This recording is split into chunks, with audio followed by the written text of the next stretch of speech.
Sound of Freedom, based on the true story of a federal agent who journeys into the darkest places to rescue one girl from child traffickers. And real quick, don't go anywhere.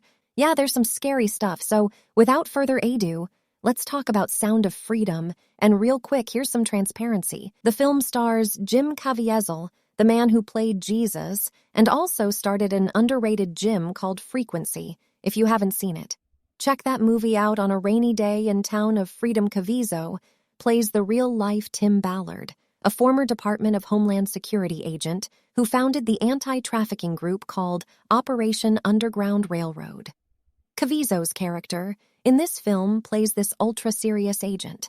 There's very little levity with his character, and is completely understandable because whenever you're combating human trafficking, there's not a lot of time for quippy one-liners.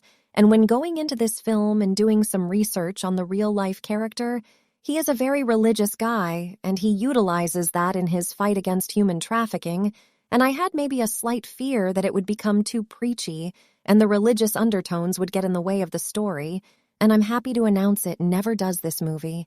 And the story never deviate from the flow and the pace of telling you what happened. Yeah, it never stops to give a sermon, for example. For me, when watching the movie, I got this. Arturo wanted to become the real-life Punisher to vanquish all evil. Please find these people and dip them in a pool of acid. I want them to feel pain when it comes to this character. There is one scene in this film that I thought was really interesting, and I was trying to put myself in this situation. For example, there's a sting operation that goes down in this film where there's this big party where these scumbag human beings bring a whole bunch of children and they essentially sell them off at a party, and meanwhile his character is undercover and he has to sit there with a smile on his face pretending to be one of these scumbags. Meanwhile, there's 20-plus kids sitting right over there that he wants to save, but he can't make a move until all the human trafficker scumbags show up, or else he blows his cover, and he can't make all the arrests that he wants to. And I couldn't imagine being stuck in the middle of such a situation. And yeah, it gets pretty tense at times, and you have to keep in mind these atrocities that you're seeing in this film happened every day across the planet. The main plot of this film is a rescue mission that mostly takes place in South America.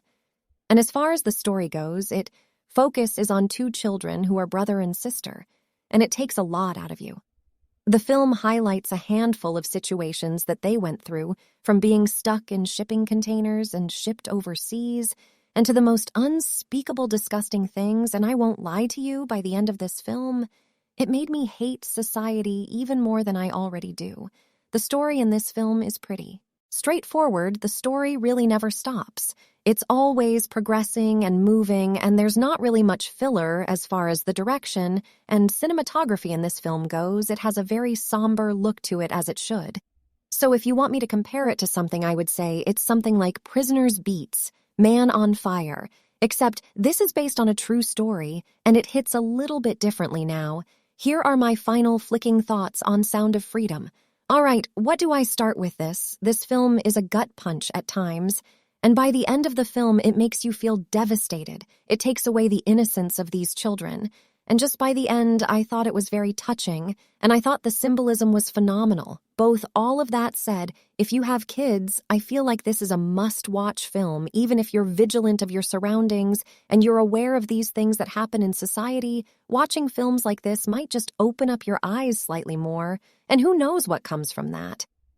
Oh, all right, let's get some levity back in this video because that was becoming too dark for too long.